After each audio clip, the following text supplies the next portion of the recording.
the remainder of our day, but it won't be on TV. A lot of fun here this week. What's up with Dan's glasses? Did you guys make fun of him for that? Yes, of course. We make fun of Dan for something every day. It doesn't matter what it is. The real question is who has better hair, Jalen or me? That's really the question of the day. Who loves it more? We should know. Well, I mean, that's easy. No one loves anything as much as Jalen loves his own hair. And that, you know who told me that? His wife told me that. All right, let's take a look at what happened last night, the Jets and the Ravens, and it was all about Lamar Jackson, who began the night needing 23 rushing yards to break Michael Vick's record for single-season rushing by a quarterback, and he would do it quickly. Here were 20 of them right off the bat, Riddick. Yeah, look, once he gets out on the perimeter, we say it over and over again. It's off to the races with this guy because now you're playing just exactly how he wants you to play. And this was the one that actually breaks the record, this 5-yarder here, but it's also the one where he takes the big hit. That's his toughest run of the night. That's what every team should be trying to do. Knock him around, be physical with him as much as possible. Unfortunately, nobody's been able to do it. That would be capped by a touchdown, and then later on their first drive, later in the first quarter, here he is running again. Yeah, this is what we're talking about here. Once you get him out into space where he's controlling the action, you're at his mercy. More Lamar Jackson. Look, there's just no stopping this. It's the same thing. I mean, just look how quickly they're on the edge. Where are the defensive backs? Where's the support players? Where are the force players? Until you answer those questions, Lamar's going to be doing a lot of that. Lamar Jackson had 86 yards rushing last night, broke the record for a quarterback rushing, and threw 5 touchdowns.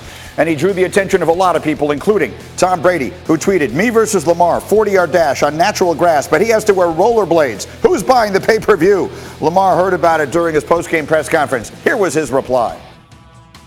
He probably going to win that race. Rollerblades on grass? Yes. Oh, man. I'm going to see what I can do.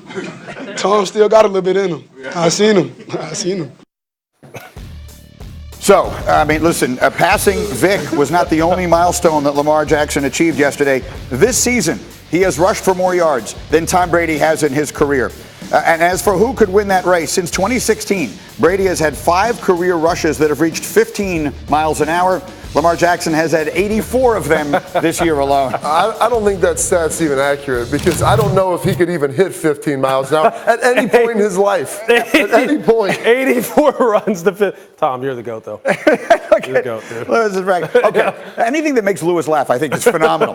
Anyway, let's do this because teams are now going to have to try and figure out a way to stop this in the playoffs. And there were good teams. And they're not just going to say, well, we're dead. There's nothing we can do. Sure. So what are you going to do? You're designing a defense to stop Lamar Jackson. Yeah, first and foremost, look, they put you in conflict, right? So you better know what your assignments are as far as who the force players are, who the primary support players, the primary field players. Football on the defensive side is very detail-oriented, and you have to know what to do first.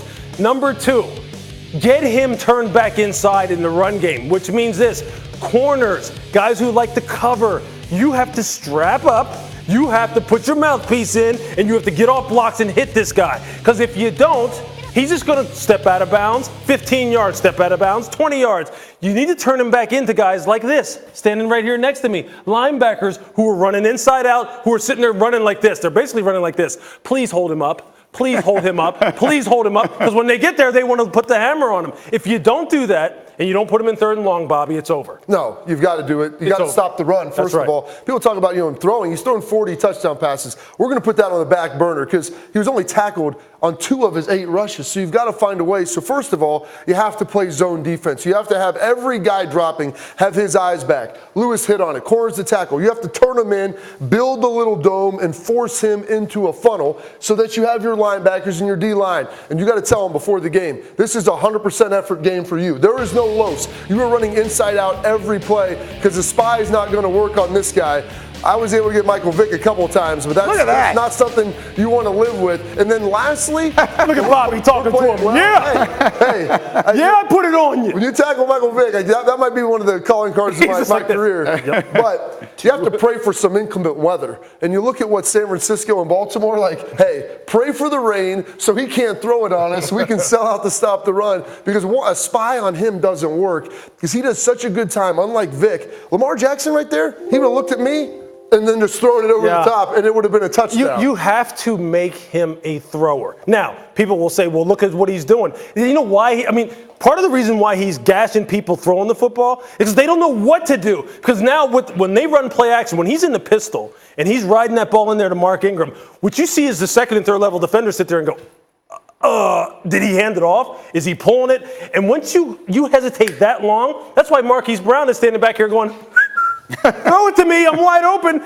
You have to stop the run first, because if you don't with him, he will kill you. And that's what he's doing right now. So people, stop. All defensive coordinators, don't they? They say this, stop the run. First defensive meeting, you better stop the run. With him, you better stop the run. He has 2 games left. The rest of the AFC contenders have 3. They have almost salted away the number 1 seed in the AFC. So we'll see how much of him we see the last couple of weeks. Meanwhile, the 6-7 Cowboys currently have a 67% chance to win the NFC East. And if the playoffs started today, they would then host the 10-3 Seahawks in a playoff game. Many people don't think that's fair.